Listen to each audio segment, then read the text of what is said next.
So what we are going to discuss today is about battery. So the requirements, the maintenance aspect, battery room requirement, and how will we carry out all these things.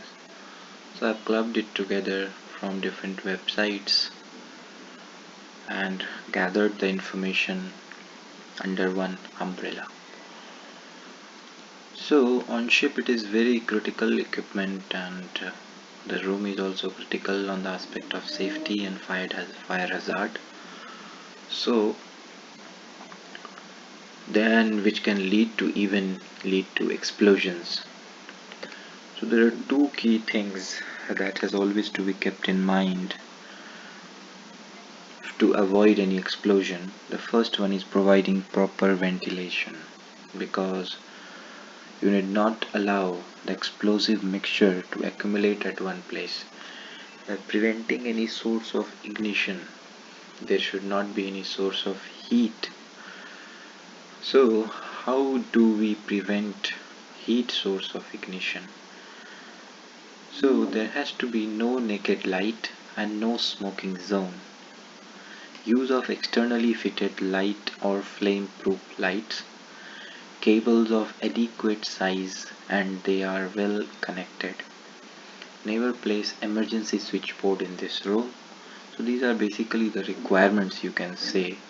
And with these requirements, why are these requirements in place? Because we want to avoid the heat source. Use insulated spanners, even that spanners are insulated, and plastic jug for distilled water to prevent short circuit. Room temperature maintained at 15 to 25 degrees Celsius. Now when we talk about ventilation, then it has to be like independent exhaust fan provided, battery room exhaust. Then we go on and talk about inlet duct should be below battery level and outlet at top of the compartment. So this is a basic requirement, so that even the heavier gases which will settle down, because lighter, as it is lighter, it will rise. So the heavier ones which will settle down, so that the exhaust inlet duct, when it is at the bottom of the battery level, then it can suck all the explosive mixture or the accumulation and it can exhale it outside. Now we'll discuss these things in detail. Ventilation is provided with the help of ventilation fans. So we'll have a ventilation motors which will have fans will have blades. The ventilation arrangement should be such that there is no accumulation of hydrogen in the space, because hydrogen is highly explosive. This is the hydrogen because of which explosion can take place in the battery room. The hydrogen is lighter than air and thus tends to accumulate in top of the compartment. The fan should be the fan should be of non-sparking type. As we also have discussed in our different regulations of pump room, you can also there see non-sparking type. If you have not watched my video of regulations for the pump room, you can go and have a look at it. This is very important aspect on the aspect of ETOs. Okay, non-sparking type and should not produce any static charge, should not be producing any static charge. Also,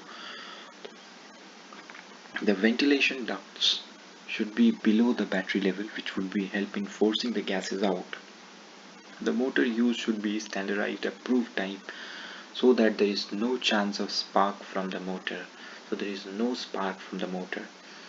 The tools used for maintenance should be rubberized coating to prevent any chance of short circuiting by mistake. The coating should also prevent any kind of spark generation when the tool falls on the floor, because that's the reason why we say the spanners that we use, that those are also insulated. Now when we talk about the paint used in the battery room, and material for ducting should be corrosion resistant. No metal jug should be used, as we have already discussed that plastic jugs are used in place of metal jugs. Other precautions include preventing usage of naked lamps. That's the reason you must have seen on ships that we have extra cover of glass apart from the bulb which we place it. and avoiding smoking in the battery room. That is all anyways prohibited across the ship, except the smoke room. The battery should not be placed in the emergency switchboard room, for there are chances of sparking due to arcing of circuit breakers.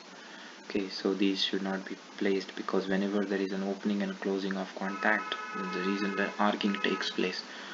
So we need to avoid it. Now when we talk about inspection and maintenance of battery room, so the aspect is, so we have already covered what are the requirements, or you can say the regulations, which were two broad category. We covered about the battery room, the ventilation aspect, and heat ignition aspect. Now when we talk about inspection and maintenance, battery installed and its charging rectifier must be checked. Battery room environment must be dry and well ventilated.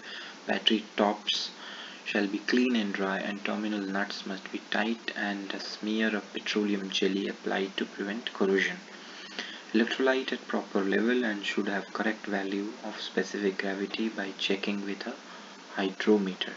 Rubber gloves and goggles used when handling electrolyte. Charging equipment checked for dirt, overheating, loose connections, and correct functioning of indicators. Ventilation arrangement for battery lockers checked. Battery installation of both lead acid and alkaline needs good ventilation. Since both type generates hydrogen gas during charging, no smoking and naked light allowed. Steel works and deck adjacent to lead acid battery should be painted with acid proof paint. For cadmium need cell alkaline resistant paint. So these are the requirements. So we have already covered the maintenance aspect. We already covered these two aspects of the battery room inspection and the maintenance of battery aspect. So now when we go and talk about, so in these two aspects, what all things we have covered is, first of all, how we can reduce the chances of accumulation of gases by proper ventilation, where we have talked about the type of fans we should use. Then again we talk about the heat, how we can alter the heat ignition source. So fans duct should be below, and it must excel at as much as top of the compartment. Now even we saw that the ignition for spanner should be insulated type, or type of paint we use. We are not using any metal jug. Okay, so these were the basic and categorically requirement, and it has to be in a separate battery room. That should not be used in an emergency switchboard room. Okay, all these were the requirement of battery. Okay, thank you all. Thank you for your time. Please share your valuable feedback so that we can improve. All the best.